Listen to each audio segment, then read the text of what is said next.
పళ్ళు తెంపి అంటుంది. ఇవి తెంపియాలా ఇక్కడనా? ఇగో ఈడుంది, ఇది ఉంది, తెంపుకో. ఇగో ఈడుంది, ఇగో ఈడ ఈడ ఈడ ఇగో ఇగో తెంపుకో.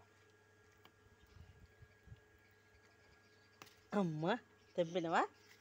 ఇక్కడ తెంపిస్తాం. మా మన్మడు చెర్రి పండ్లు తెంపియాలంట ఆయనకి. ఇంకేడా ఆడనా? ఆడున్నాయా ఇక్కడనా?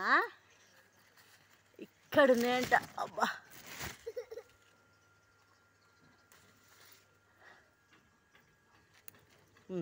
ఇగో ఇంకా కావాలా? చాలా తింటా ఉండు, అడుగుతా ఉండు. ఇంకెక్కడ తెంపియాలరా బాబు? ఇంకెక్కడున్నాయి? ఆడున్నాయి. అయ్యా అయ్యా అవి వద్దే, ఖర్చుగా ఉన్నాయి. అయ్యా ఖర్చు వద్దే, బాలేవు అవి, బాలే. ఇది వద్దు, ఇది వద్దు.